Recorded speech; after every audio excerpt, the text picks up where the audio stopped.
Hello and welcome to the Entertainment Gig Podcast, episode 21. My name is Cleon. In this week's episode, we give appreciation to Juan Gabriel and Gene Wilder, and we also talk about the future of this podcast.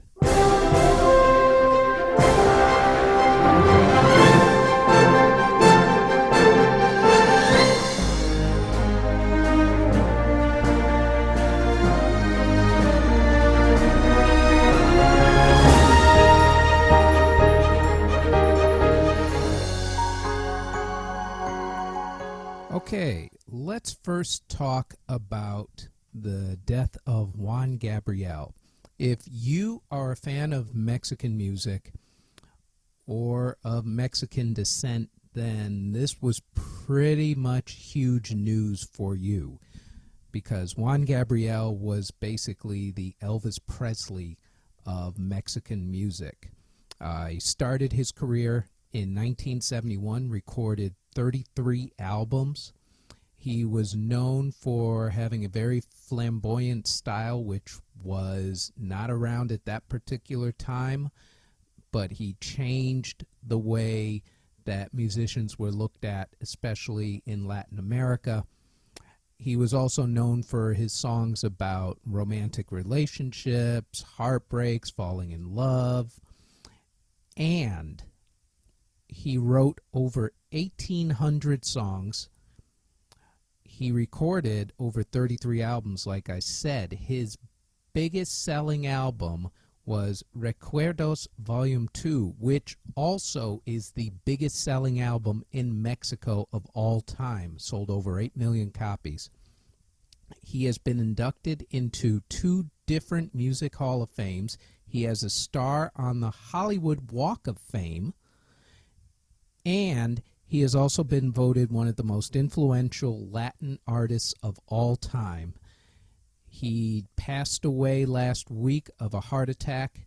He was 66 years old, not 86. He was 66 years old and was slated to do a concert that particular day that he passed on.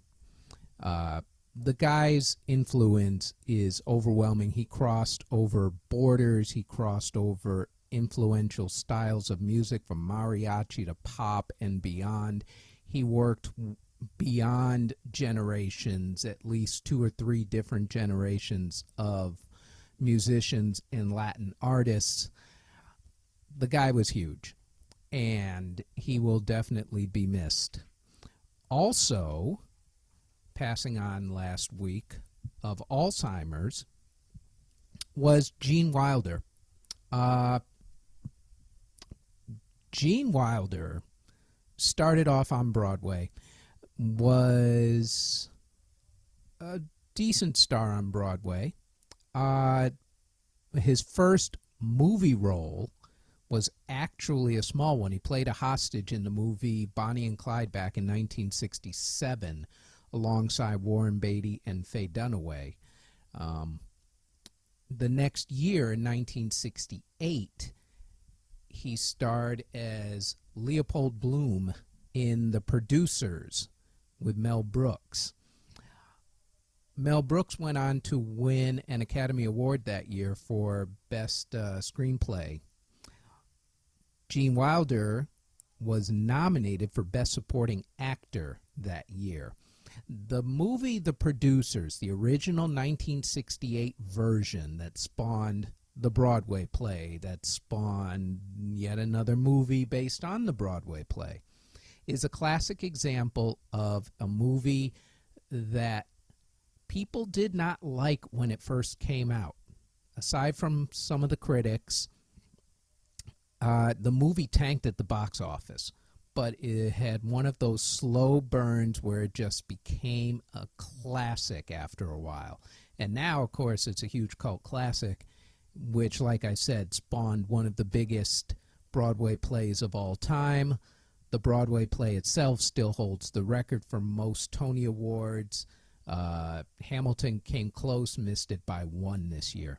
And also, coincidentally, spawned yet another movie with Matthew Broderick and Nathan Lane reprising their Broadway characters and performances, and that didn't do well at the box office. So maybe there's something to be said for the producers not doing well at the box office, but doing great on Broadway. Who knows?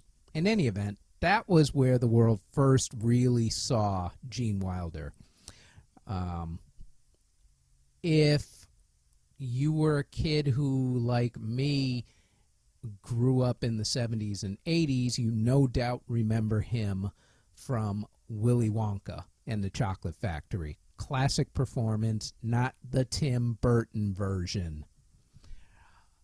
If you don't know the Gene Wilder version, and you are young, then you obviously know him from all the memes that show up on Twitter and Facebook and Instagram with Gene Wilder's face from Willy Wonka and the Chocolate Factory, usually with some sort of heading that says, "Tell me again how." For those of you who don't know what Willy Wonka and the Chocolate Factory is, and how dare you not know? Come on now. Also, Gene Wilder starred in a few more Mel Brooks movies, including Young Frankenstein, as he liked to say. That's Frankenstein, actually known as Young Frankenstein, with Peter Boyle and Marty Feldman, and also in my all-time favorite comedy, Blazing Saddles, back in 1974 with Cleavon Little, Harvey Korman, Madeline Kahn, and a cast of thousands, probably known most famously for the campfire fart scene, unfortunately. Although there were a ton of other famous, funny parts of that movie. Gene Wilder was not supposed to play the character of the Waco Kid. He was actually third in line for that. The original actor was an alcoholic, could not perform. The actor who they got to replace the original actor backed out at the last minute. Gene Wilder got a frantic phone call from Mel Brooks, and the rest is history. Gene Wilder stepped in, one of his most famous roles. It was also during that time that Gene Wilder met one of the writers of Blazing Saddles, which was Richard Pryor. Richard Pryor and Gene Wilder would go on to make 4 movies together, 2 of which are considered classics, Silver Streak and Stir Crazy. The other 2, relatively popular, See No Evil, Hear No Evil, and Another You. Weirdness of weirdness, See No Evil, Hear No Evil also co-starred Kevin Spacey and Joan Severance. This movie was 1989. Kevin Spacey and Joan Severance had first co-starred together only about a year or 2 ahead of time on the TV show Wise Guys, starring Ken Wall. It was a CBS show. Stephen J. Cannell produced it, famous Hollywood TV producer at that point. The music was done by his famous music collaborator Mike Post, who had gone on between the 2 of them to also do Hill Street Blues, Greatest American Hero, and a bunch of other TV shows. It was also one of the first times that anybody had seen Kevin Spacey on film. The rest is history. Kevin Spacey, famous actor, House of Cards, Academy Award for The Usual Suspects and American Beauty, etc., etc., etc. Anyway, Gene Wilder also was celebrated for his marriage to Gilda Radner, which did not last long, unfortunately. They had a celebrated romance, were married only a couple of years before Gilda Radner, ex-Saturday Night Live alum and co-star on a couple of different movies with Gene Wilder, tragically lost her life to ovarian cancer, and that started Gene Wilder on a crusade to make people aware of ovarian cancer, and he got himself involved in a couple of different cancer charities. Um, One of the projects that Gilda Radner and Gene Wilder also did was a movie called The Woman in Red, which is significant for people who are, say, over the age of 40 for two reasons. One, it introduced us to 80s sex symbol Kelly LeBrock, who was a model at the time. This was her first acting role. She played the character, the woman in red, the ultimate fascination, sort of the 80s version of Bo Derek in the movie 10. Kelly LeBrock would also go on in the next year, in 1985, if I'm not mistaken, to be the star of the John Hughes movie Weird Science, where she played the fascinating woman of the dreams of Anthony Michael Hall and pretty much every red-blooded American male, including myself.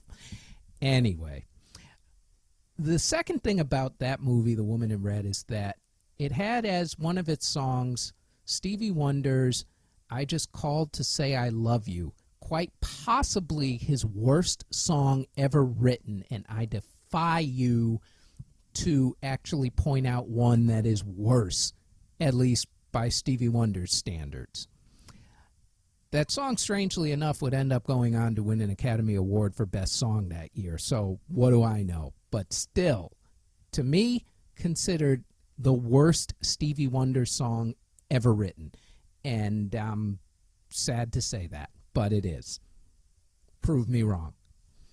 Anyway, Gene Wilder also went on to get an Emmy Award for special guest performance on the show Will and Grace, and he was also a writer in his later years until ultimately Alzheimer's tragically took his life last week.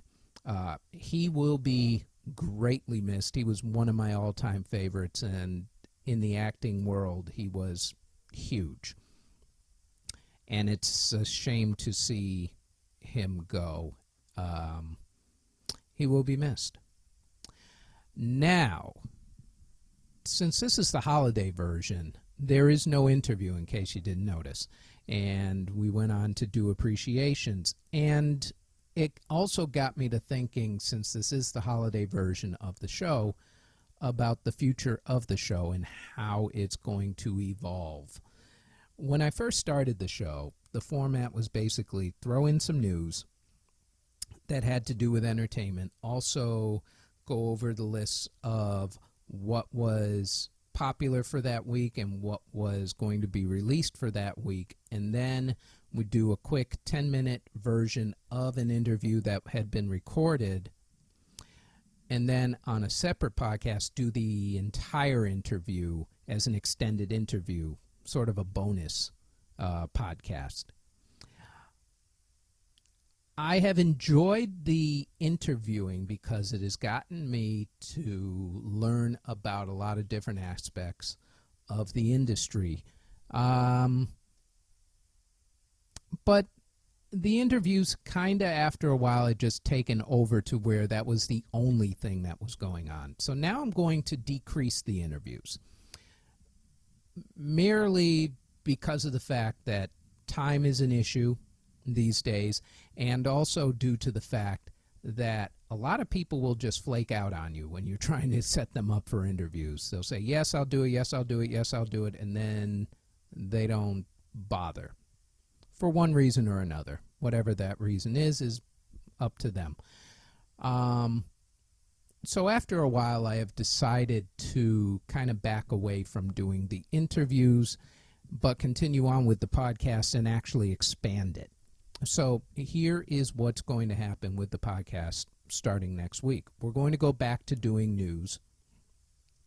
Not sure if I'm going to do what was popular that week, but we'll do some new releases very quickly, and we'll hit upon a topic for the week.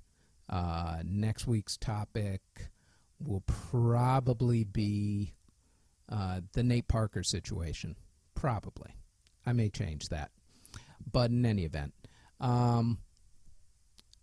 there may or may not be an interview. I will probably go back to doing a quick 10-minute version of the interview and then putting in a separate podcast, maybe the extended interview. However, what I'm also going to do is I'm going to release 2 podcasts a week. One of them has to do with the entertainment industry as a whole, different parts of the industry, from acting to writing to photography to artists to that sort of thing. The second podcast I'm going to call the entertainment gig, the music edition. And I am going to strictly deal with music, both in terms of interviews, hopefully, with artists. And by artists, I mean musical artists, musicians, bands. I'll do some reviews, we'll do some music news, and we'll hit upon a topic or two having to do with music. But music is my first love. It has been since I was in the 5th grade, and to this day is still my biggest love over all other forms of entertainment that I'm involved in.